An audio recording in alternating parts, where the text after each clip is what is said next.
Okay. Awesome sauce. Don't mind Blake. He's just bleaching his hair. Let's see if this goes badly or not.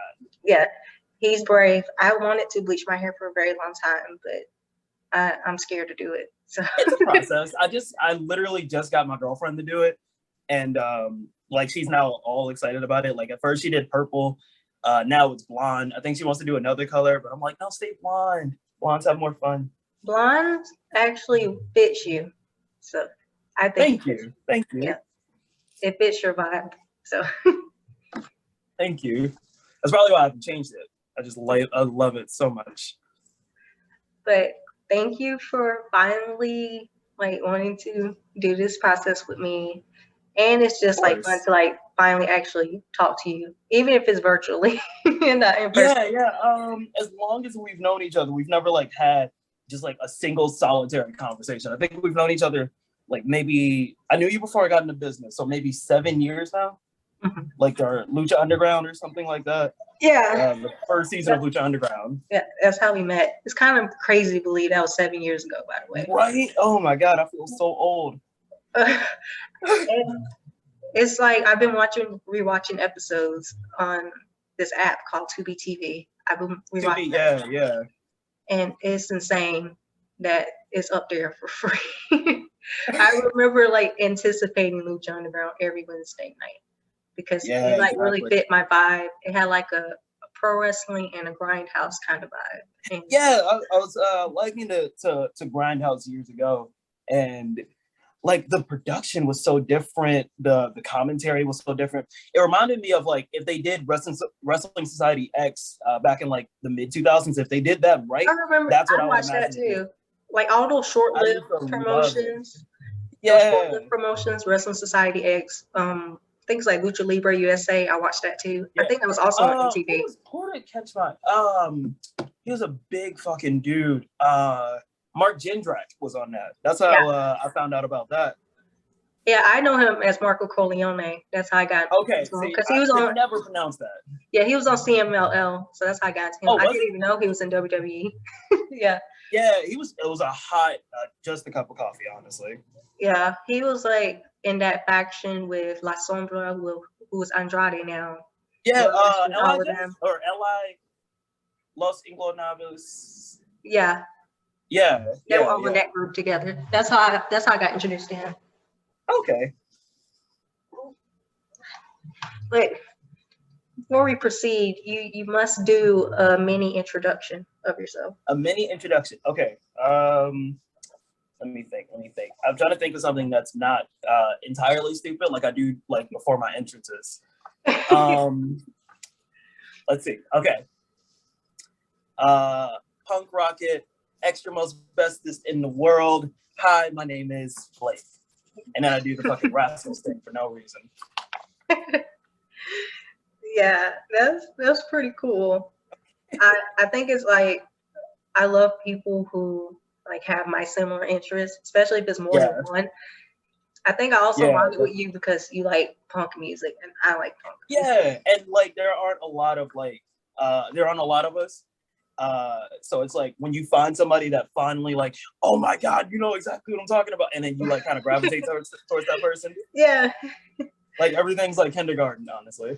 It's like once you find a person that likes what you like, you just stick by that person all the time. Yeah, that's definitely me. But I think your knowledge of punk rock is a little more extensive than mine. Only because I think that's just because of the business. Like before you get in, it's like, okay, I like this, and this, which is punk rock. And then you meet other people that like punk rock and they expose you to more things and they kind of tell you more about it and history about it and stuff like that. Yeah. And then my knowledge grows more and more of the people I know. So okay, after this is over, I'll send you a shitload of punk rock music. That's cool. Please, I need to update my rock playlist anyways. It's kind of stale. It's kind of stale. I need to put some stuff in there. With me being like, my girlfriend's pregnant right now, so I'm kind of like listen to calm music and put myself in like a more serene mindset. So I haven't listened to too much new stuff, but I'll send you some stuff that I have right now. Yeah, that's actually very smart. Let the punk rock come later. Yeah. Like when the kid's out, it's a wrap. Yeah, I think my like introduction to punk rock, believe it or not, was Seth Rollins, because in his interviews, I can see that. His interviews, he would talk about them a lot, and then like he was like friends with like several bands that So that's kind of like, oh, you know, this is some pretty cool stuff. I remember like in his earlier Instagram days, he would like post like some of the songs in his stories. That was before like he like kind of decreased his activity.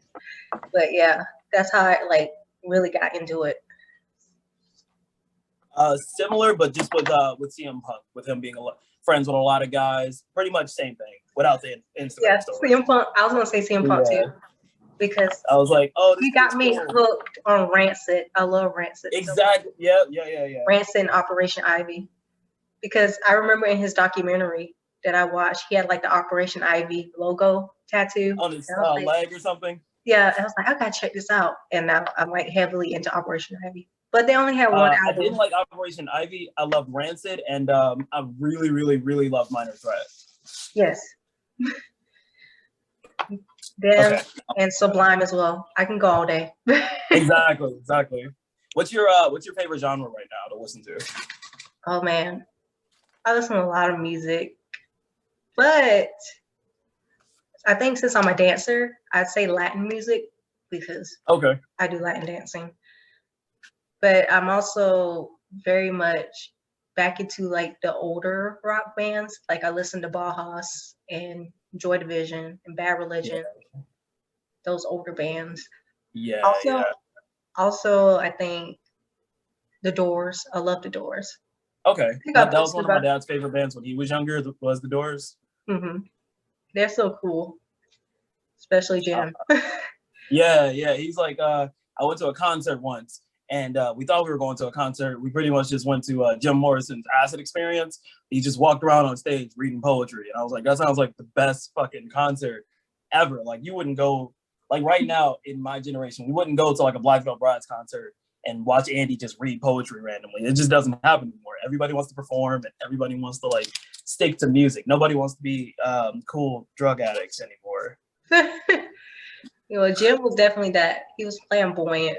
But he was a great singer too. And I remember reading up about him. He said that he loved Frank Sinatra, so he tried to emulate his style, his singing style, which I thought was pretty interesting. Looking back on it, that makes a lot of sense. There's a lot of sense, yeah. I didn't even know about The Doors, or I guess I knew of their music, but I didn't know anything about The Doors or Jim Morrison in general until Johnny Nitro switched to John Morrison, and I'm like, oh, why does this look so familiar? And he looks kind of like him. Morrison. I was like, dude, what? That's so fucking cool. Yeah, and I think in my terms, I love the more experimental, like post-punk rock. Yeah. That's why I was talking like 𝘮𝘭𝘢. I love 𝘮𝘭𝘢. But a lot of those bands, they don't last long. So it's they don't. And I used to get bummed out about that when I was a teenager. But then, like, when you look back, like, I love Blink-182. I've always loved Blink-182. But, like, the longer they went on, the less special and, like, less and less special they got. So, like, towards maybe 2019 with their last album, 9, I was like, okay, I enjoy this for what it is. It's a summer album. It's like older guys pretending like, okay, you guys know what the deal. You guys know what the deal is. We're not, like, 25 years old anymore, but we still make fun music. But if they'd have stopped at their self-titled album at Blink-182, they'd be one of the greatest bands ever. It's just that they kept going and kept going.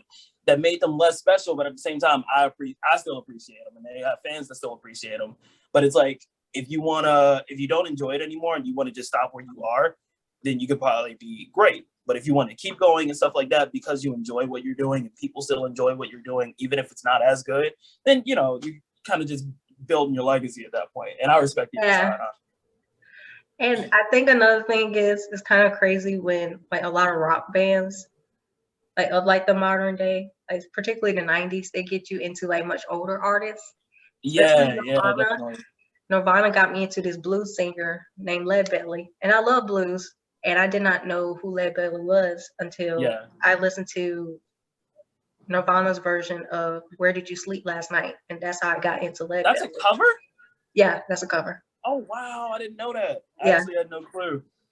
Leadbelly is the original singer of that song. Still, both are very eerie. It's a very What eerie is it? song. They made a cover of my dad didn't like him, but I grew to love him. David Bowie's "Man Who Sold the World." They did a cover of that, which was really famous, and I was like, "Oh, I love this song." And so, like one day, I'm playing the guitar, and they had this video game called Rocksmith or Rock, yeah, I think Rocksmith or something like that. And it said "Man Who Sold the World," and I'm like, "Oh, cool, the Nirvana song I heard." And so, like, I'm playing the chords and everything, but when the vocals come on, I was like, that's not Kurt Cobain, that's David Bowie. What the hell happened? A lot of people covered David Bowie songs, and it turned I see that now. Especially Ziggy Stardust. I feel like everybody sung that song at one point. It's like, what is it about this song? I'm not a big fan of the song. It's not my favorite David Bowie song, but I can see why people cover it. It's a little experimental for my taste. I get it, because it's like anytime you think of like David Bowie, you think of like that Ziggy Stardust era.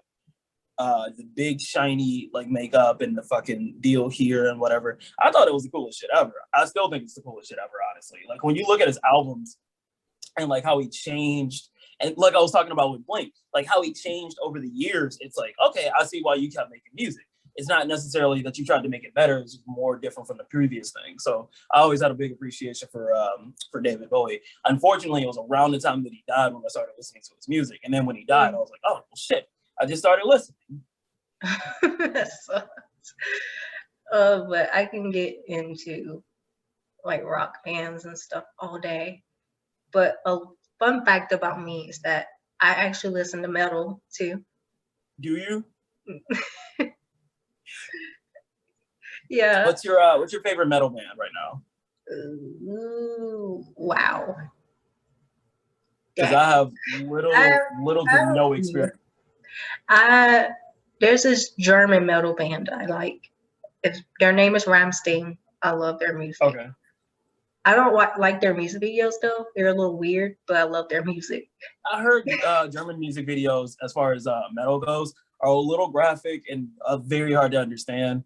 And I was like, oh, it's German. You know what I'm yeah. Alistair Black did an interview about a couple of German bands that he loves. And I was like, oh, that sounds amazing. Then I would like listen to him afterwards. And I was like, that sounds unfamiliar. And not just like give up after that. Yeah, do not watch the music videos. But it's very heavy. It's very heavy. So I like it. And then there's this band called Mushroom Head, but they got a lot of flack because they were compared to Slipknot. Because they had like the same concept with the mask and the outlandish costumes. But got you. Mushroom Head is a little rap heavy, more rap heavy than Slipknot. I mean, in Slipknot, they do a little bit of the rapping, so to speak, but it's not like. Yeah, that was like that era where like rap rock was starting, wasn't it? Like early 2000s, late 90s? Mm-hmm. Like with Linkin Park and Limp Bizkit and stuff like that. They came around those guys, right? Yeah. Yeah. But they would be German. So how would anybody even make that comparison if they'd it's interesting.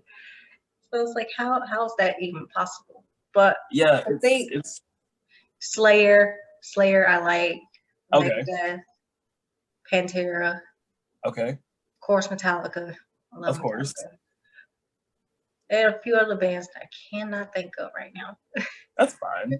But yeah, I wasn't a big metal guy. After, like, when you're in high school, of course, you like everything that's super heavy, everything that's like, I want somebody to understand me or be willing to understand me and stuff like that. But it's like after high school, you somber down a little bit. Then I had a kid immediately after high school, so I just started to like calm down my music choices. Yeah, that's like I have to be in a special kind of mood to listen to metal. I don't even work out to metal in the gym. Like that's when I work out to like it takes all of your attention and all of your energy. Yeah. Like I have some friends, they'll like jog to like heavy metal music. I was like, how do you do? They have like they're into it. Like that's their genre. Like that's their when I work out or when I jog or something like that, I listen to like wrestling entrances and stuff like that, and like theme songs and stuff like that, or even promos sometimes. Like that's what gets me amped. But sometimes for some people, that's just what gets them amped. You know what I mean? Like it gets them like fired up and like all ready to go and get ready and shit like that. I'm like, that's dope. For you, I ain't got that much energy. I ain't got the kind of energy. I'm getting old out here. But we gotta talk about de-wrestling. We have to. Yeah, that thing I don't like anymore. Go ahead, let's do that. I don't find that shit cool at all. But I think we can start by talking about Lucha Underground a little bit more. I think you'll have to school me on everything, I guess, after season 2, because like I think I watched a few matches with like Rey Mysterio and Ricochet and John Morrison and Willie Mack, but other than that, totally unfamiliar with everything else. Well, I think after season 2, it was a little more story heavy, which I don't have a problem with. There was a lot of twists and turns and whatnot. So I guess like the mega villain of the show, Matanza, he comes out. I think it was like end of season 3, early season 4. He makes his debut, which outside of the character is Jeff Cobb, who he's a new Japan now. I know. I know what you're talking about now. Big fucking dude with the bodysuit. Yeah, looks like a janitor's outfit. Yeah. So he and Mil Muertes, they had a rivalry, and it was actually pretty good. Two agile. Mil Muertes, was that what is his name? Was that Judas Priest or Judas Messias in TNA? Judas Messias. I think he went by the Judas Priest name in TNA, but yeah, that's all right. Abyss's brother. Mm-hmm. Got you, Jesus Christ. Yeah, he's literally been around forever. I didn't realize how much he was around. Yeah, he's been like predominantly in Mexico though. So that's like his main base, but he's been like all over the place. I think I was introduced to him in Lucha Underground, but I was like, oh, I think I saw him before, and then I found out he was for a second. I was like, yeah, like they did the Undertaker and Kane storyline with him and Abyss. They and then I think he got hurt, went back to Mexico, and he was killing it there. And then like it felt like he dropped off the face of the earth, but he just like went under a mask and was like, all right, I'm gonna chill for a little bit. Yeah, that's probably what happened. Because I was like, this man wrestled without a mask. You put a mask on. Yeah. Like I know for a fact I've seen this human before. Like that body, you just don't miss that. Yeah. He also switched to tights, to long tights. He used to wear trunks. So that was another thing that threw me off. He got more tattoos, put on trunks, and then put on a mask. And I was like, oh, it's a whole different dude.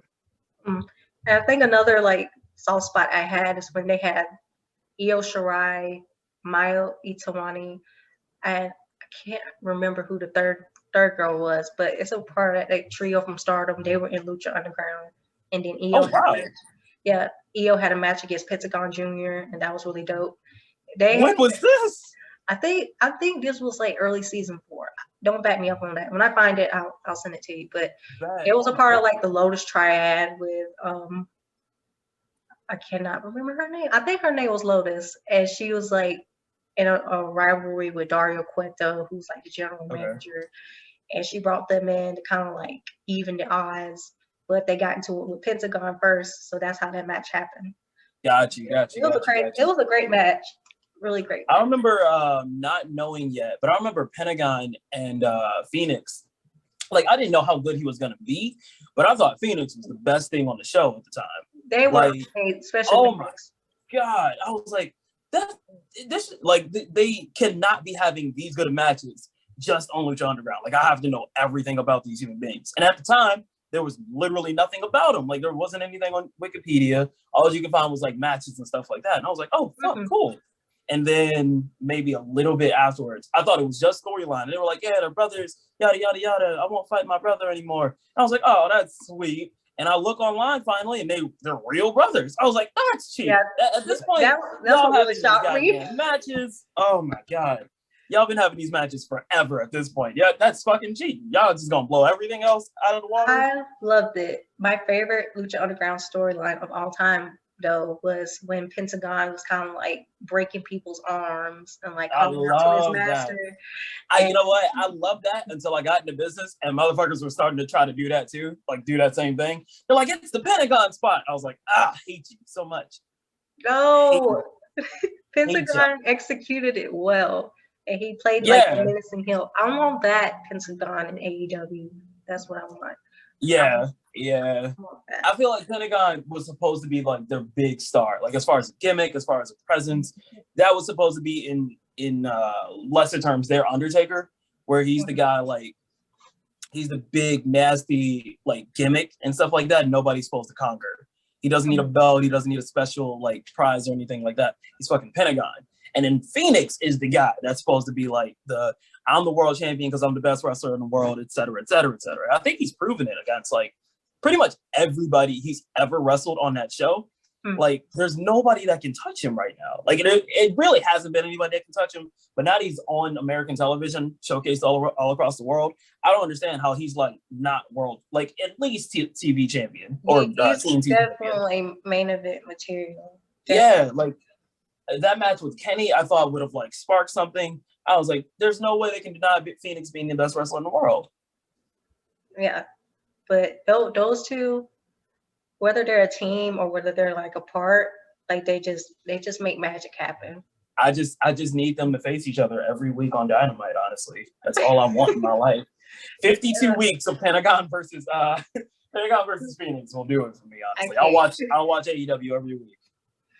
Yeah, and aside from like the story pieces, like the women, I love like the women's the women's wrestling piece, especially with what's her name? Can't think of her name. Well, I'll just say like all the women on Lucha Underground in general. Most of them I already knew like prior to Lucha Underground anyhow. Like some of them were on TNA. Like I don't think by the time I was watching, I don't think there were women on there yet. Yeah. Season 1 going into season 2, I don't think there were any women on. Well, they were, but they were like, I think it was just Diamante. Ivelisse, you mean? Ivelisse, yeah. I think that was it. I think she was a manager that just like got involved every once in a while for Mil Muertes. But I don't think there were any women on Lucha Underground when I was wrestling there. I mean, when I was watching it. Yeah, and then Thunder Rosa, she was there for a hot minute, and that was like right before Lucha Underground like just stopped. Yeah. What happened? Like they tried to like get everybody with their contracts or something like that, or what happened with that whole thing? From what I heard, it was like a lawsuit because like the contract issues and whatnot, and I guess people couldn't come to a consensus, so they just kind of like ceased it altogether. Damn. Which, in all honesty, I felt that was coming because after like season 4 ended, it just went like dead silent for a little while. I heard, yeah, that was the only thing. Like, who was it? Joey Ryan, Shane Strickland, AR Fox, I believe, and a couple other guys, Sami Callihan. Like all those group of guys were like very vocal about the situation, and whoever ran Lucha Underground was very silent. And I was like, okay, they're not announcing any tapings or any recordings or anything like that. That's weird. That's unlike them. And I hadn't watched in a couple of years, so I'm like, okay, maybe they just like pop up out of nowhere. We got all these whatever going on, and they just like, no, there's a lawsuit going on, and now we're trying to end this whole thing. And I'm like, damn, Brody. And then everybody gets released, and I think everybody outside of Shane goes to Impact, if I'm not mistaken. Like I think Joey went to Impact, Sami Callihan went to Impact, AR Fox stayed in Evolve. But yeah, for the most part, most everybody split off. Yeah. So I think a question I would have for you in like terms of women's divisions, I personally have a soft spot for, the earlier TNA knockouts, like from like 2007 to like I'll say give and take 2013, like that era of knockouts. I'll take 2007 to 2014 when Taryn arrived. Well, I guess that would be 13 too. But when Taryn arrived, I forgot her real name. But yeah, whenever Taryn had her deal with Gail Kim, I believe, around that era is when that ended. A little bit after that, rather. That kind of. How would you like kind of compare that to like the current like WWE NXT women? I don't think there is a women's revolution, whatever they promoted it as. I don't think there was that from like 13 to maybe 17, 16, 17. That doesn't exist without what the women do in TNA.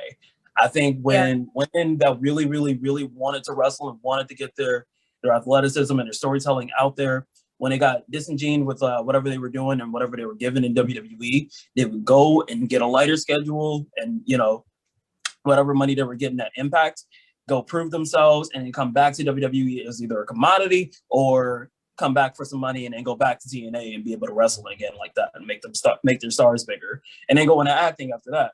So I feel like without the Gail Kims, without the Awesome Kongs, without the ODBs, without the beautiful people who I was a really big fan of, like without all that in that generation and stuff like that, I don't think the women's revolution right now happens like at all. Like those women like revolutionized women's wrestling, not just like women wrestlers, if that makes any sense. Yeah, and a lot of the stuff that they were doing during that time period, it was just very ahead of its time. Like the six sides of steel, lethal lockdown. Yeah, like they were even having first blood matches stuff. Yeah, crazy stuff. And I think like even those matches that like tore their bodies apart made them legends in the process to be able to go and get money and make like bigger stars out of themselves. Like, sure, like okay, they can make the argument we make stars or we make movies or whatever the case like that in WWE, whereas you don't have to do all that stuff. But in order to become a star and become a legend and make money for the future, for your future, whatever proceedings you want after wrestling and stuff like that, you have to be able to be given a chance to do that stuff in TNA, to do the stuff that they were doing in TNA, like the cage matches, like all the stuff they're doing right now, they could have been doing 10 years ago when TNA was doing it. Yeah, and that's what made me like love the Knockouts division so much. Yeah. Not only were they like badasses, but you could tell like some of them really had like that appeal, like that mainstream appeal, and you could tell like they were like really pushing themselves to like reach that point. And I think another thing about it is just like the stories that they had. Especially with the beautiful people. Like they were like the beautiful people were the stars of the women's division. Like, there were no bigger stars on the show than the beautiful people. I swear to God. They were the centerpiece. They really were. Whether people want to admit it or not. I swear to you, I said it to a friend the other day. Like in 2006, 2007, I watched Impact for 2 reasons. Well, 3 reasons, because they had global Impact during the summers. But for the most part, I watched Impact for 2 reasons for 2 years: the beautiful people and AJ Styles. I loved everything else on the show. I loved everything else on the show. But those 3 people, I didn't care what they were doing. I was watching the show for them. Yeah. And speaking of AJ, that's what made me fall for AJ, because he was like the standard Black character for the company for years. And I got introduced to AJ when he was like doing the storyline with Ric Flair, and then they formed a whole in 08 would it have been? Was that 08 or was that 2010? That was around 2010 when they started like the whole Fortune faction. That's right. When he was wearing a robe. Oh my goodness. Yeah. And then he and like Jay Lethal were having a rivalry. And that was like around the time of that famous promo between the Woo promo, the back and forth. I watched that the other day and I forgot how funny it was. I tell you, once Jay Lethal gets on the ground saying it, I'm dying at that point. I'm literally dying. Jay Lethal killed it with the impression. And you could tell Ric Flair was trying not to laugh when they were doing that whole thing. Oh my God.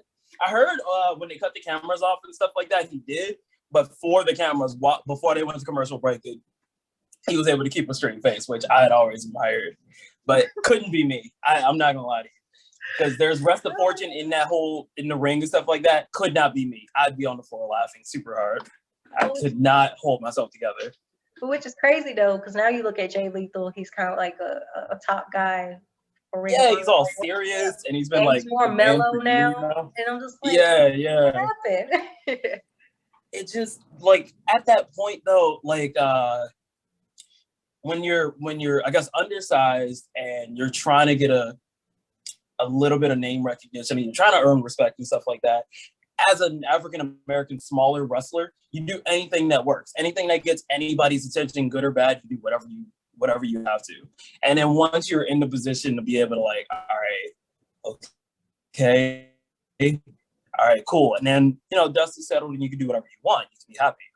But at that point, it was just too entertaining for them to be like, no, we don't really want you as a serious wrestler. We want you as this. And he's like, fuck it, I'll do it. All right, whatever helps the show, whatever benefits, whatever leaves a lasting impression, I'll do whatever. And it popped Ric Flair. It got me. I'm sure it got the rest of the guys in the ring. And it got the audience. So, and that's what we're talking about now. So I don't know what the fuck it led to, but we remember that moment. Yeah. I just feel like they could have done so much more with Jay in TNA. Mm-hmm. But I'm glad that he found his stride in Ring of Honor. I feel like he helped. I want to see him in AEW at least. Like, I swear, yeah. I want him to make a move now because he's pretty much accomplished everything in Ring of Honor at this point.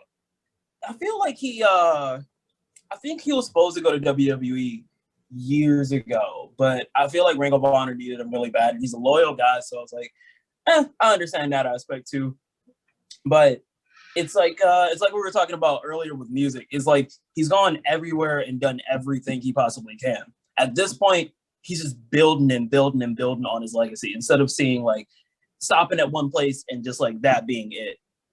Instead of that, he's like, I'm gonna stick it out with Ring of Honor. I'm gonna stick it out here and help this guy, help this generation, and help this generation. He's being to Ring of Honor what like guys like Samoa Joe was to him in the early 2000s. So he's like, even when I wrestled at Ring of Honor, like he was one of the guys, like when an Adam Cole or something would come backstage, like they would go to Jay Lethal or Christopher Daniels and stuff like that. Or like Punishment Martinez and stuff like that. Like those guys would like come backstage, all right, where's Jay? And like they'll look for him and like, hey, how's that? This doesn't anything. Do you have any advice? He was like that guy in Ring of Honor, and I'm sure he still is. So he probably enjoys that aspect of it more so than I guess becoming a bigger star or making more money than he but in making more money, it's probably just more about the love of the business more so than making money. Like I don't know if he has a wife or kids or anything like that. But as far as I know, he's doing what he enjoys more so than anything else. Yeah, and that's really what it's about, to be honest. But I kind of just want to see him in AEW. I know he was at the All In pay-per-view that everybody was at, but I just only imagine like how he would fit in to that landscape. I would love like an association of some sort between AEW and Ring of Honor. So I feel like without Ring of Honor, AEW doesn't exist. So when they first started, I was like, oh, they're going to bring every company together, like the Ring of Honors, the New Japans, the NWAs, the CMLL and all that stuff. And like when they didn't, it was like a really, really big letdown when like AEW started and there was no association with other companies. So like if they bring in like Ring of Honor guys, even just to start, I feel like Jay Lethal should be like forefronting that whole thing. Uh-huh. It only makes sense at this point. Exactly. I would say the Briscoes, but nah, they're like ROH lifers at this point. Yeah, definitely. And I love the Briscoes. They are just amazing on the mic. Downright hilarious. Yeah. Like it's not a lot of guys in Ring of Honor that can touch them on the mic, honestly, or in the ring. Like I don't know if there's a better tag team that's ever walked in the Ring of Honor than the Briscoes. Not to my immediate knowledge, no. Like, I can't think of a better tag team than the Briscoes. And then I can't even think of too many better, like, big match wrestlers than Jay Briscoe. Like, Jay Briscoe held it together. Even though it was with the help of Jay Lethal, Jay Briscoe held it the fuck together in 2016. He killed it. From, like, 2013 after his injury to 2016, he held it together. Especially, like his feud with Adam Cole.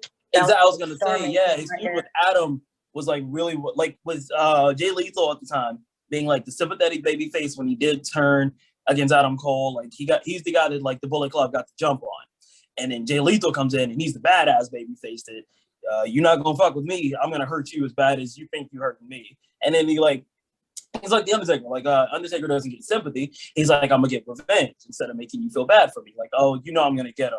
You know what I mean? And he does. Jay Driller after Jay Driller, and he kills Adam Cole. And just like the promos that Jay did, like throughout the feud, it just made you like get really invested into it, and you like really thought like he was really beefing with Adam Cole. Exactly, yeah. And don't you enjoy that? Don't you miss when you thought guys were like legit beefing over a feud that some would say they should really be beefing over. Like, I enjoy that aspect of wrestling when you just don't really know. Yeah, and I think that's like what I really love about the promos, like the promo piece, is that if you can like really get under someone's skin, or you can really like talk smack in such a good way that makes you invested into a match, like I'm all for that stuff. Yeah, 100%. I feel like that's another thing that's missing right now. It's sometimes guys that can't do it are given the freedom to do it without a script, and then sometimes guys that can do it without a script aren't given the freedom to do it without a script. So it's like it's always like that weird aspect. You know, like I watched a bunch of The Rock's promos from like '98, and even though some of the stuff he was writing was like, you know, even some of the stuff he was saying was scripted, it's like sometimes it's like yada yada yada, okay, reactor, yada yada yada, just put this in, or whatever the case may be.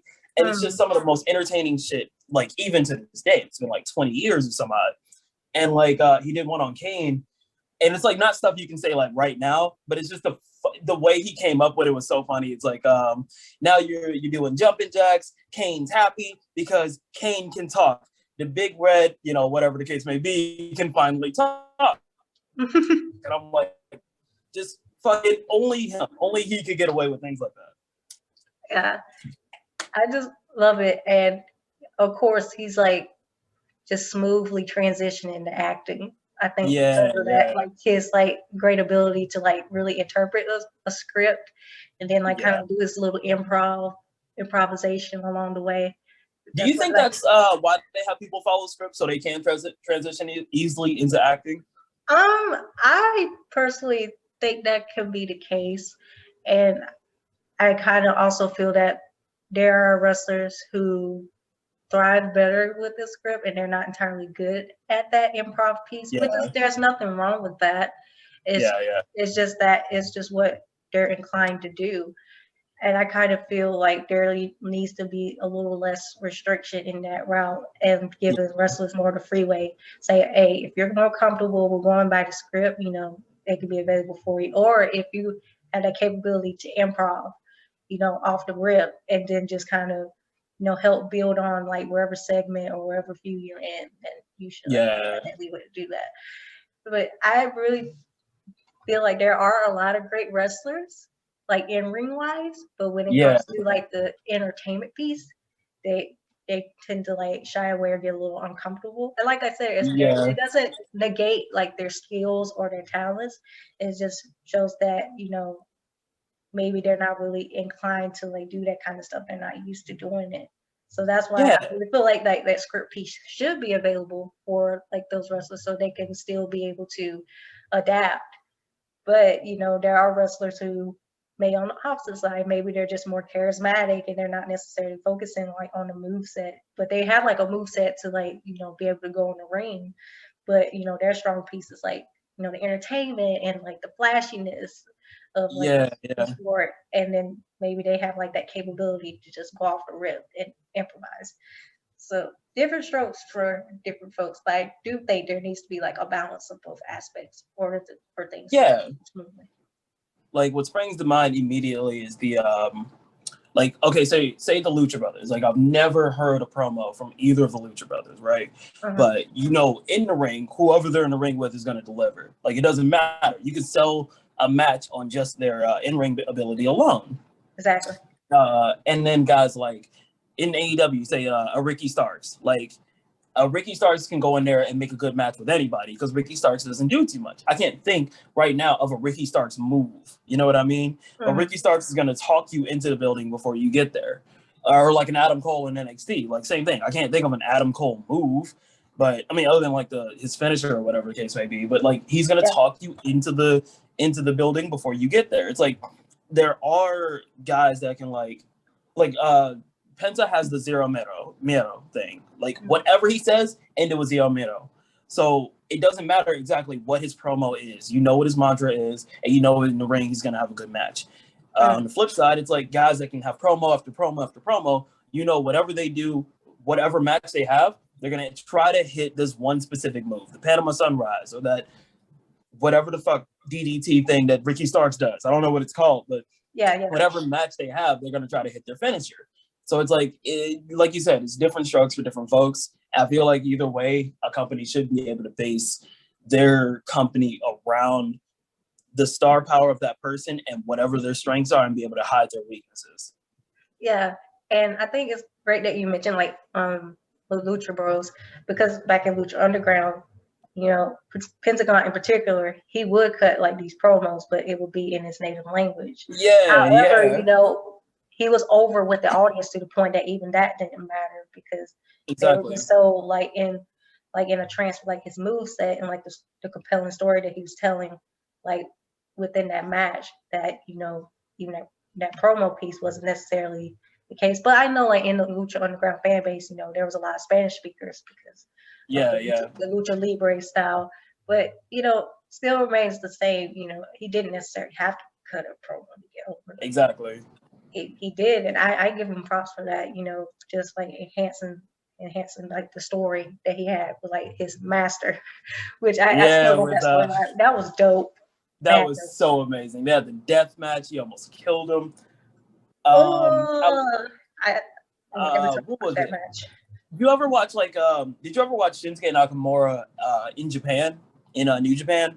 Oh yeah, dope. So super dope. Whenever he would have a match and then cut a promo right after, it would be like the most entertaining shit ever, like on any wrestling television.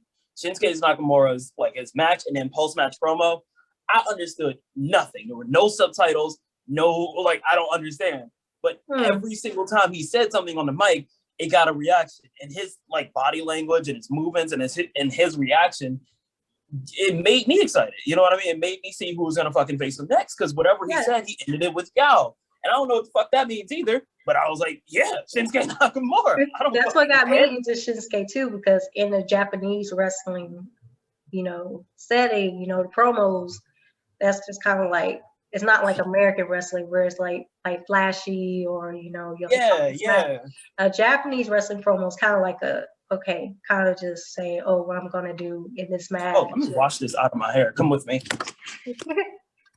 Wait, there we go. Yeah, so like they're just like talking about, oh, what I'm gonna do for this match, and like kind of like paying their respects or whatnot. It's not like necessarily talking trash, but this guy, he was talking trash. He was, Shinsuke was one of the first. I understand a little Japanese, so I can tell when someone's talking trash, like him and Tetsuya Naito, you know, trash talkers. But, okay, so like on the subject of Naito, right? Mm-hmm. So Naito is kind of like the rebel, like he's the most American Japanese wrestler that they have, and people gravitated towards him. Mm-hmm. What do you think is, I guess, what is the drawing power behind a Naito? Like somebody that doesn't care because they were pushed aside in that, like, I guess that final. Okay, so it's the four Mount Rushmore, I guess, of New Japan. It's Nakamura, it's Okada, it's Naito, and Tanahashi. Jesus Christ! So like with that Mount Rushmore of like guys, it's like Naito is kind of like the Bailey, or like the one that's like shoved aside that becomes like one of the bigger stars. So like, what do you think is like what pushes them to being so disingenuous with that whole thing? Well, he's definitely underrated in comparison to the other three that we just mentioned, especially Tanahashi and Okada, because they were like the aces of the company for years. And then Naito, his glory kind of came a little after them, even though he's been in the promotion just as long as they have. So there's that piece. And then I think his expert just like going abroad, going abroad to Mexico and, you know, the US, and then gaining like traction there and like bringing that back to Japan, you know, that kind of helped them as well. But I think for me personally, I was one of the ones that wasn't entirely into Naito, probably because the way that he was booked by New Japan. So that kind of made it hard for me to get into him. I know when I first started watching New Japan, I was 100% a Tanahashi girl. Like, I love Tanahashi. I was big on him. And then Okada, who I saw in TNA, so I didn't really think much of him. And then he himself like crazy, and it's like a whole different person. So I don't even remember like his Isn't time. that weird? Yeah, it's crazy. I don't even remember his time in TNA now. Like that's how big it was. Roughly 2009, 2010, around the same time the Young Bucks were in there for a cup of coffee. Yeah, that's insane to think about that. And then like he only had like a little storyline with Samoa Joe, who surprised me. Very brief. Yeah, surprised me because Samoa Joe speaks Japanese. That's when I found out he spoke Japanese. You say he does? Yeah, he speaks a little Japanese. Because he spoke Japanese to Okada in that segment that they had when they were feuding with, I cannot remember who they were feuding with, but like Okada had got attacked and then Samoa Joe came to save him, and then he started talking to him in Japanese, and I was like, oh, he speaks Japanese. Interesting. So that's how I found out. I had no idea. Yeah, when they, like, I think this is like after the, or maybe during the Global Impact stuff, but like when that stuff started to die down, it was like they weren't really doing anything with Okada, and they like had the talent exchange and stuff like that. They would bring Tanahashi in to face AJ, they bring Naito in, and all this other stuff. But it's like they weren't doing anything with these guys or like building anything with them or anything like that. Yeah, they were just there, which, like I said, it's kind of hard to believe. Like the giant star that Okada has become, especially like the 2012 to like I'll say give or take 2016 Okada. Like I was like hooked. Mad hooked. And like his rivalry with Tanahashi still to me is one of my all-time favorite New Japan rivalries. I wasn't a big fan of the Tanahashi feud as much as I was like the Nakamura and Tanahashi, or the Tetsuya Naito and Okada feud, or even the Kenny Omega and Okada feud. Like I feel like those are feuds that like kind of help them a little bit more. Yeah, I can agree with you on that. It definitely helped him like solidify his status as like the ace of the company. Yeah, it definitely helped him build his legacy too. I feel like he couldn't be the ace with the ace around. So as long as Tanahashi was around, it didn't really help Okada's stock in the company. But like when Tanahashi left, or not even left, but when he went on to different things, that's what really helped him out. When he could go on to face guys like Shinsuke Nakamura, who would give him a fight, or like Tetsuya Naito, who was like, that was a wrestler, but it wasn't like a wrestler's wrestler and stuff like that. Like those, I felt like helped Okada build his star power a little bit more. Yeah. And like when he faced guys that weren't like as over as him, like Tanahashi was more over than anybody. But when he faced guys like that weren't as over, but were like kind of better in the ring, or maybe not as good, but were just like more over, and it helped Okada a little bit more. Yeah. And also like 2011, 2012 period, that's when like the increase of Gaijin. Well, yeah, there were a lot of Gaijin from the offshoot anyway, but I know like during that period there was a little more increase, and that's like thanks predominantly to the Bullet Club. And yeah, that's when like who was it, Giant Bernard and like Carl Anderson and stuff came over. And then, you know, Finn Balor, he was Prince Devitt during that period. He'll forever be Prince Devitt to me. that's how I was introduced to him. So it's kind of like how it stuck. I actually didn't find him in New Japan. I found him in like ICW. That's when I started watching ICW and stuff. And he'd do that and Rev Pro a lot. And that's where I really got a good eye on like the Prince Devitt character. See, for me, the way I get into wrestling is kind of like by the continent. So, of course, I started with WWE, then TNA, that's like America. Then it was Japan. I was hooked on Japan for a very long time. Then I got to Lucha Libre. I'm only starting to get into British wrestling here recently because of a lot of the prominent British wrestlers are being featured on like NXT UK, NXT, like the main NXT brand. So I've like been getting into them. Particularly Pete Dunne. Pete Dunne is really dope. And another person, Tyler Bate, and then Walter. Walter, I think I saw Walter in PWG. He was like mad crazy. I was like, who is this? Who is this man? Walter was till he did an Evolve show in like 2018, and I was like, who's this big fuck? Who's this human? Is that a human? Like, this is one of the biggest human beings I've ever seen in my life. I was like, where did he come from? But yeah, that's like, so I'm still getting into like the British scene. Yeah, but yeah, I've always loved the British scene because of like guys like Regal, guys like I used to love Finley and Dave Taylor. Guys like that are the reason I'm mainly into like British scene was a really big thing for me as a kid. I remember when was it? So Regal had a feud with Jericho in 01, and I think he did a Queens of like Deathbury or something like that rules and like Backlash. And I was like, oh, that's kind of a cool concept or whatever. And then he would like mention guys like Johnny Saint doing like the British rules type match and stuff like that. And it was kind of similar to Ring of Honor's like pure matches and stuff like that, where it was like rounds and other things of that nature back in the early 2000s. And I was like, oh, that's kind of cool.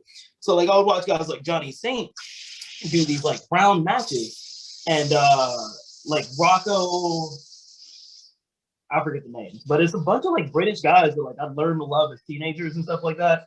And I've tried to incorporate in my own thing. But the British scene was like really, I was really heavy into the British scene when I was younger.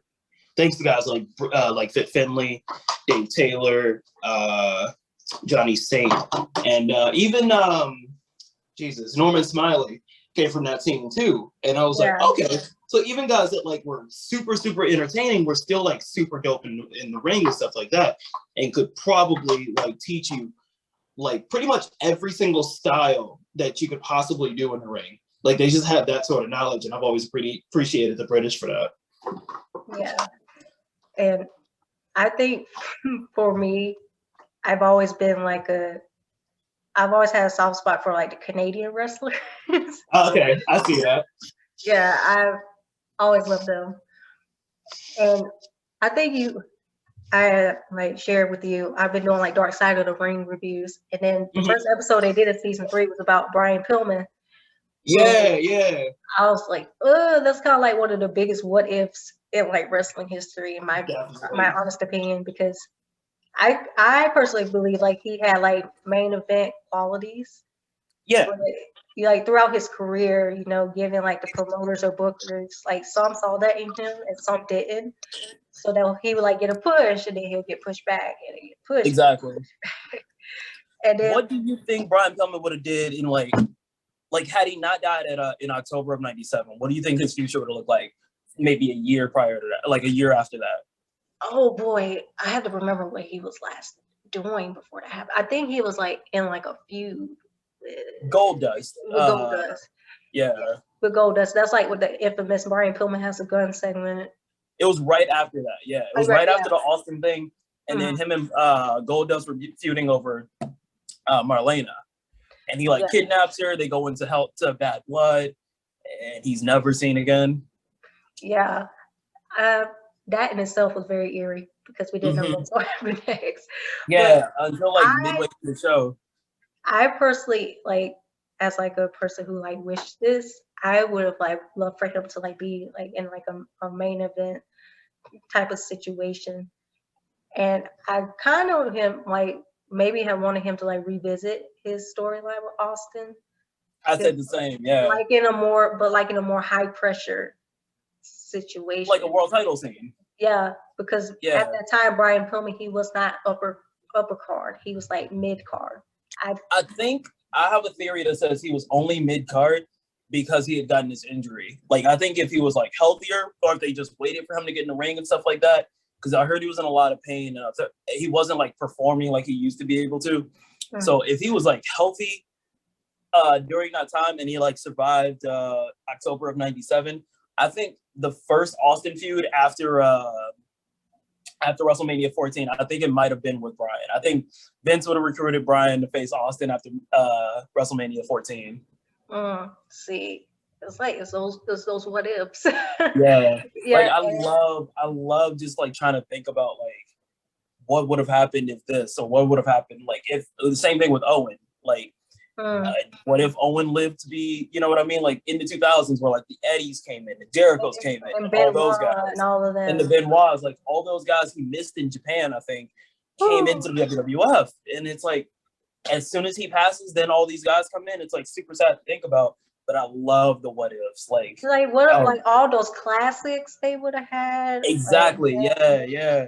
Like they all followed the same path, all got to the same place, just in different times and missed each other. Yeah, it's insane, and that's what like going to like the dark side of the ring. It was just like a lot of what ifs, but it was like a lot of interesting stuff too. Like we were watching an episode on like the collision in Korea, which is kind of like a joint. Oh my god! Yeah, I was telling my girlfriend about that one. And WCW like, New Japan. Oh yeah. Oh. Couldn't be me. Couldn't be me. Could not be me. And the fact that they had Muhammad Ali go with them, and then Antonio Inoki. And they go in the main event against each other. That's crazy. But the thing is, like, you can tell from the footage, like, the people didn't want to be there. Yeah, they're like, I guess I got to carry these flowers to this dude statue or whatever, and they just look very unhappy to be there. And they tell the story of like Bischoff going for a run or something like that, kids getting out of his way and people parting the seas and stuff like that, and he comes back to the whole hotel room and they're like, what are you doing? What is it? And he almost gets thrown in jail. I'm like, Jesus Christ. Okay. It's like, you kidding? Okay.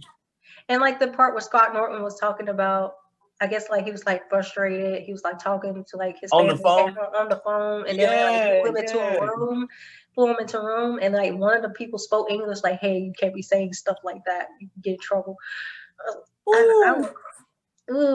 Just like the. I know they were walking on eggshells. I'd probably never left the country. I'd have probably never left the whole country. I'd have never left this country again after that. No, I think that'd be it for me.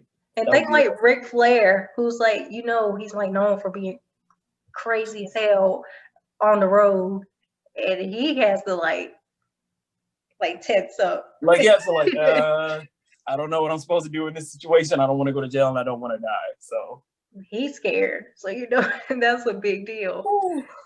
And I think I read somewhere about Rick like being kind of dissatisfied with the match because he was like trying to like have fun with it, but like the audience wasn't into it because obviously they didn't. They were not there to watch a wrestling show. Like, I don't know why they even put that on. It's like it was so weird. It's like the only reason they drew like I was like 175,000. I think it was 193 or something. Yeah, way up there is because it was by force. They had to be there. Yeah, because like people flocking to see it. And then I think I don't know if that was him. I think he talked about it afterwards with somebody else, and he was like, "I could always say I do more people than Hogan," and I was like, "You suck! Oh my god, I hate you so much." I mean, Hulk Hogan didn't even want to go there, so like, so he was like, brother. "Can't do it for me, brother. Can't do it." I'm good, brother. He was smart. He was smart. Oh my god! Can you imagine, like, them getting back and then telling him about the story? Like, hey, yo, Hulk, you'll never believe.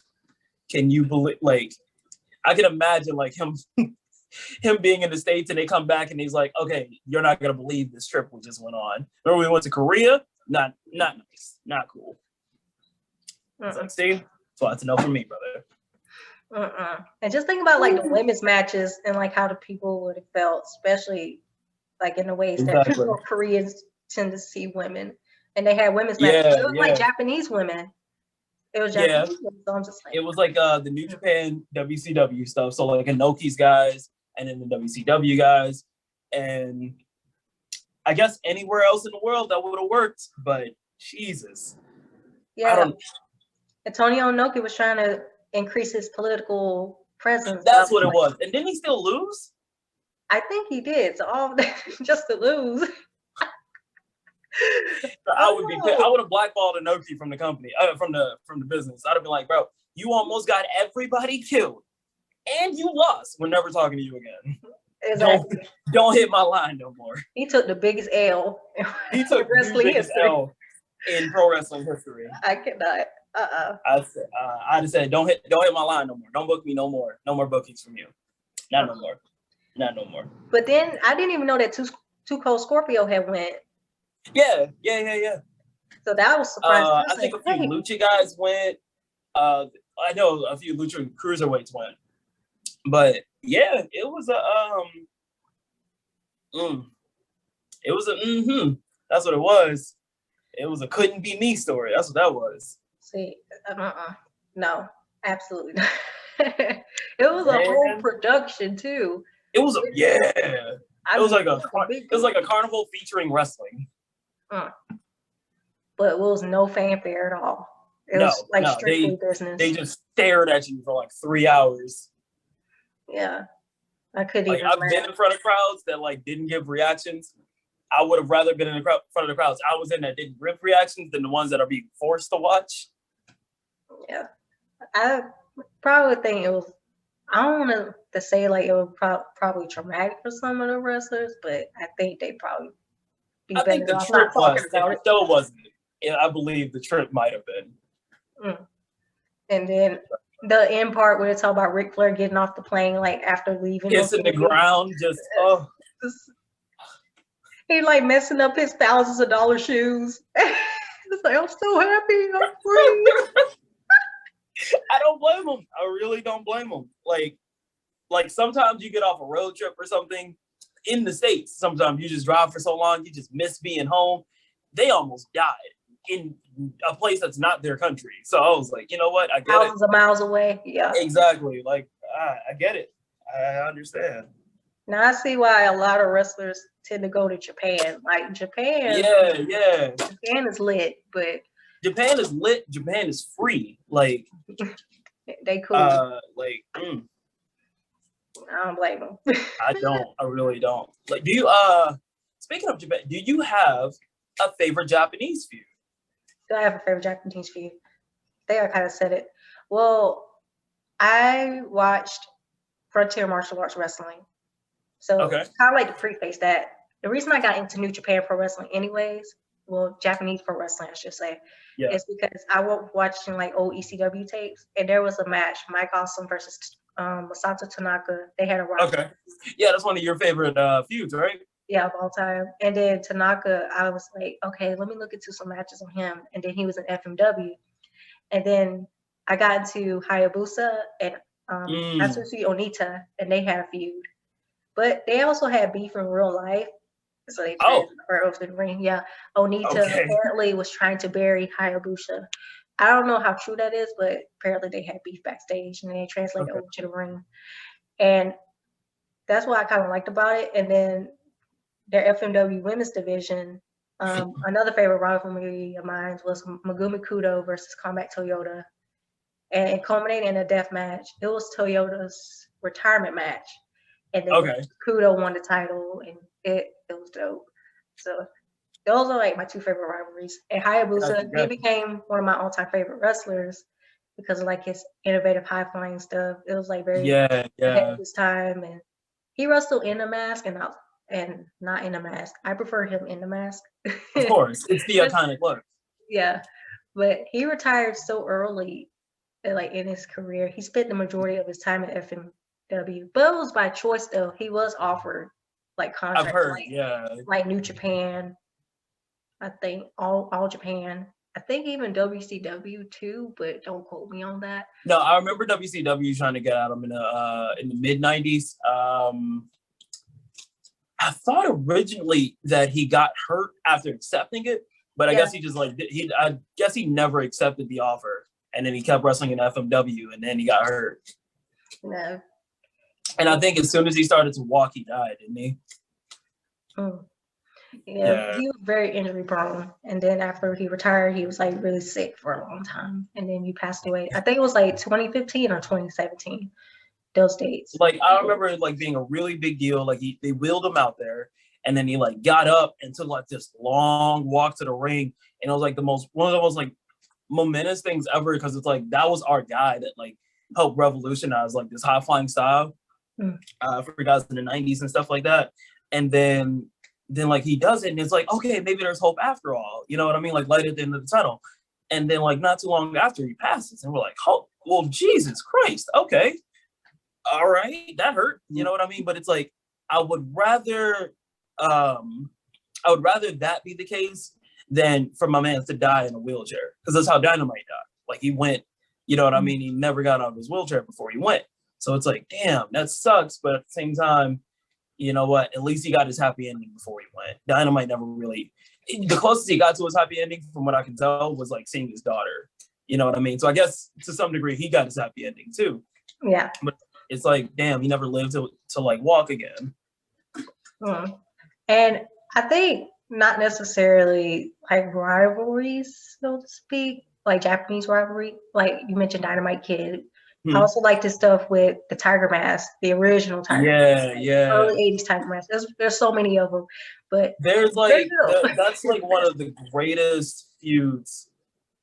I don't know if it's all time, but definitely for like my generation and like guys my size, like it has to be one of the greatest feuds of all time. Like his matches with Tiger Mask, the first Tiger Mask, like set the standard for like how people wrestle even today.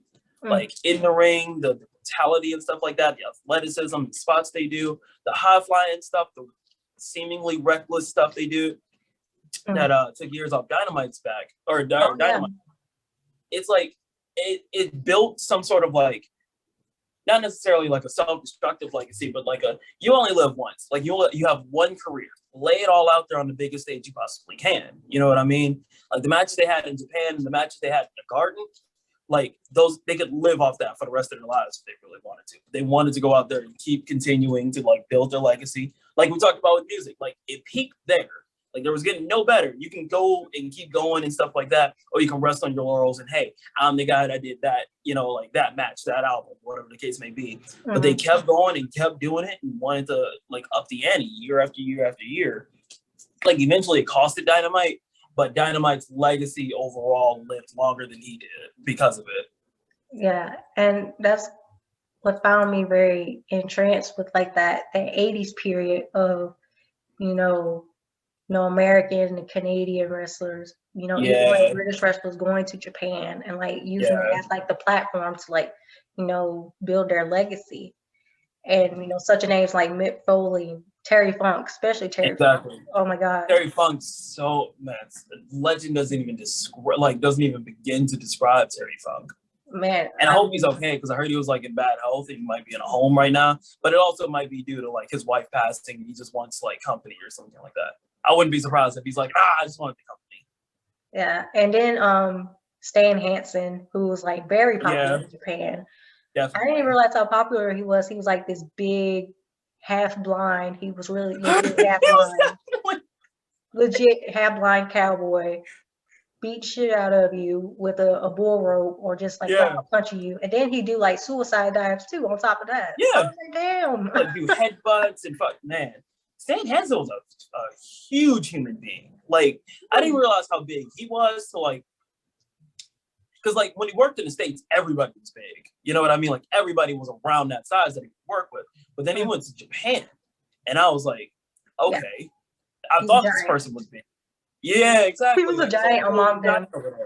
Like you had your Antonio Inokis and your giant Babas, like those giants, but it wasn't that many. You had like the 6'7", 7 foot guys, but then like you had a fucking Stan Hansen like whacking their head off. And I remember like it was a match like that was so simple. I don't even know who it was, but it was like the crowd reaction that he got based off like what he did, and, like things that like were a finish back then that just like they could fly now if they were more regularized and stuff like that, but or regulated or whatever the case may be.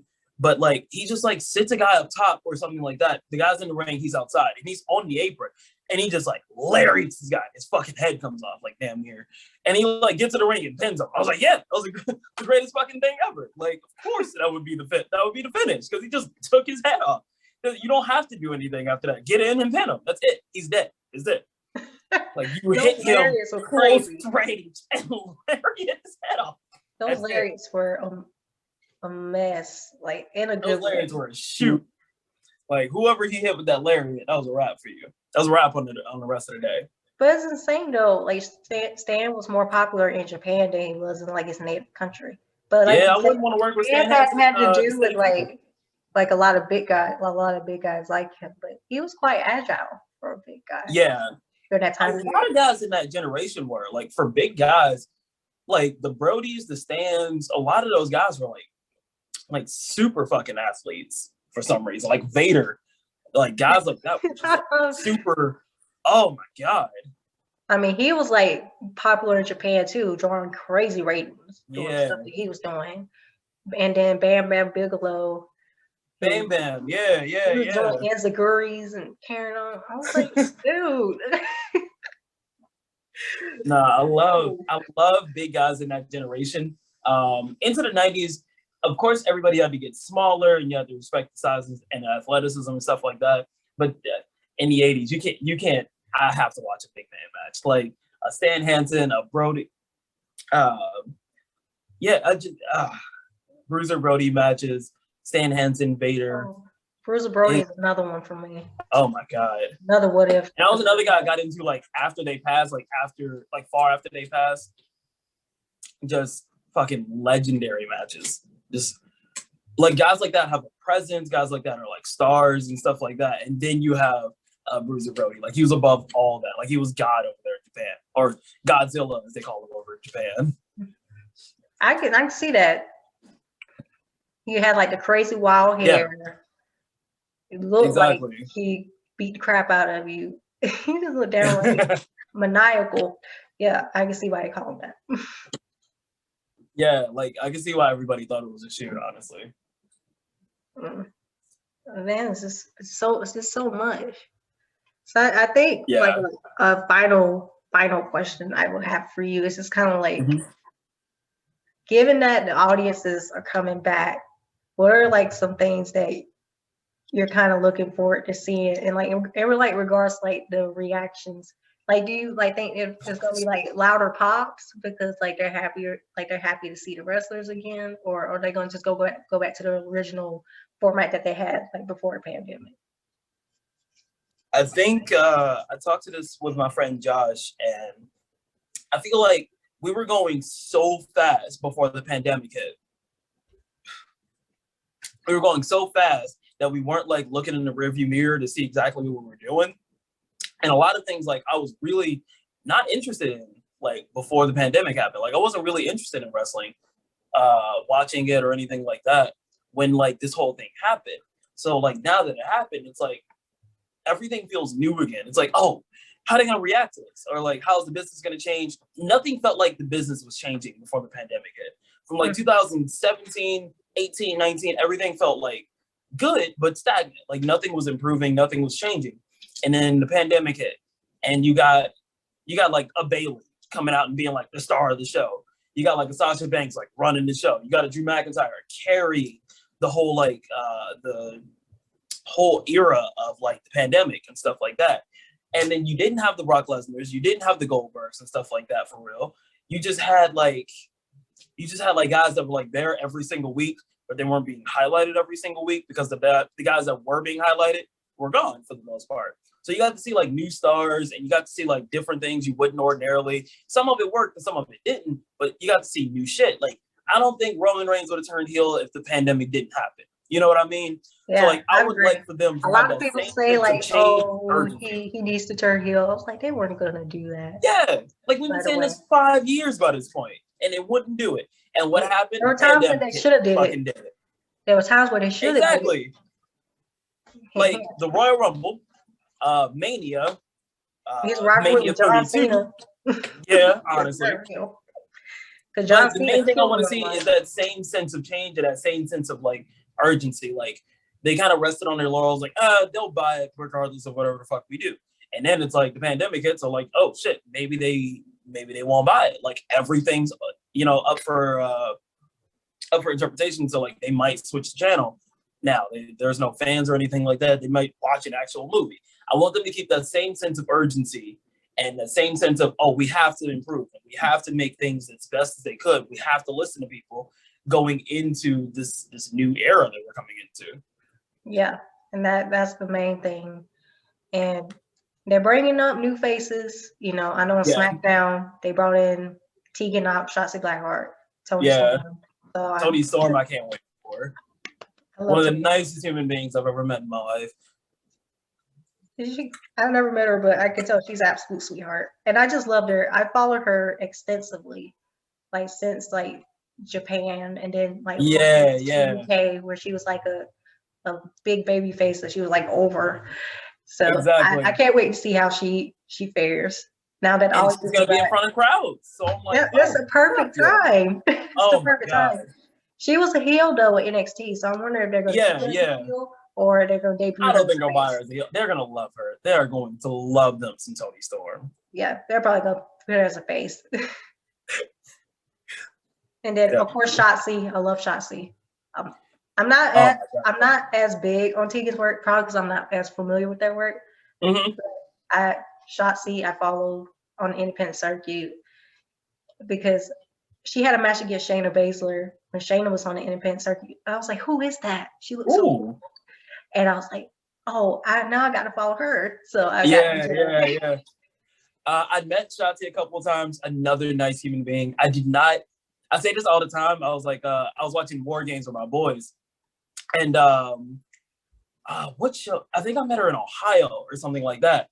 And I just wrestled and she was like about to go out. And I was like, she got this stupid fucking tank. Are you serious? And then she goes out, gets the biggest reaction of anybody on the show. And I was like, this stupid fucking tank works. I can't believe this. And I was like, yeah, she's out there in that stupid fucking tank. And I'm here on the couch watching her on this stupid fucking tank. I can't believe this. I love her so much. Yeah, it works. It fits. It fits. It fits so well. Like once she gets out there and her whole mojo is going, I was like, of course she gets that reaction. It's the most over thing on any show she goes on. And now I see her like maybe a couple of years later on Evolve, and I was like, fuck yeah. All right. I see you. And then a person that I have a soft spot for, who I just mentioned, Shayna Baszler. I love her to pieces. I love her to pieces. I'm going to see Raw, so hopefully maybe she'll be up there live and I can see her live. I hope you get to meet her and I hope you get to like at least talk to her. If not interview her, at least talk to her. I just want to say hi. That's all. Yeah. Like I still feel like the highlight of my life is being able to shake Shawn Michaels' hand, and I hope you get that. Yeah, I really hope so. She's just so cool. But I'm an MMA fan too, so I was introduced to her through MMA. Like, got The Ultimate Fighter, right? Yeah, she was on The Ultimate Fighter, and now I watch some of her older MMA fights too. And she's like friends with Josh Barnett, and Josh Barnett, he wrestled in New Japan. So, you know, the blood sport and all this stuff. Yeah. So I didn't know he wrestled. Yeah, I wouldn't say like he's like a full-fledged pro wrestler. Like he doesn't do it full time, but he's had like taken part in like wrestling matches, and he was like a commentator from New Japan at one point. I remember him being a commentator, but I didn't even know he had a few matches in New Japan. He did. It was like a blink if you miss it. Like it wasn't like that long, but yeah, he did. But yeah, hopefully I'll finally get to see Shayna live. She's like seeing like my merch of hers that I post on Instagram, and she like I saw her comment on it, and I was like, that's so fucking cool. I was like, I want to talk to you in person now. Let's get that out the way.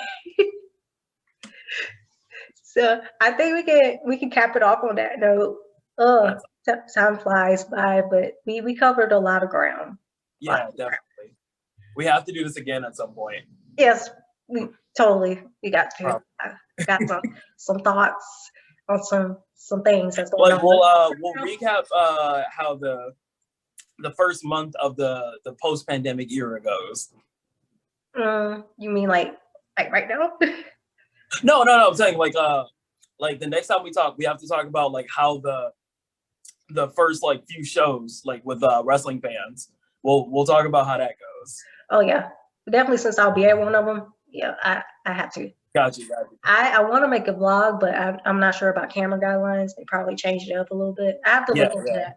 But you know, if I can get the camera in there, you know, I'm good to go. Let me know. I'll be there to watch it. I cannot wait. Yeah. I'm excited for you to fucking be at a show finally after all this time. I know. I was trying to go last year, but then they canceled. Exactly. Like, I think the first show they canceled was the one that was supposed to be here in Detroit on March 13th. My friends were supposed to go and stuff like that. Oh, was it? I was going to a concert on my birthday, and then that's when all the shit hit the fan, and they canceled everything. I was so upset. But now I get to go. Places. Exactly. So I'm going to a wrestling event, and I'm going to a concert in October. So I'm happy. Oh, see? Yeah. Whole life is lit right now. I'm good to go. I have plans. Good. Yeah. Well, I hope you have fun. You deserve this after all this goddamn pandemic and the wrestling being shut down and concerts being shut down. I'm glad you finally get to have fun again. Yeah. Let's do this again next time. Thank you so much. No problem. I'll see you again soon and we'll talk again soon, okay? All right. Peace. All right. Bye, girl.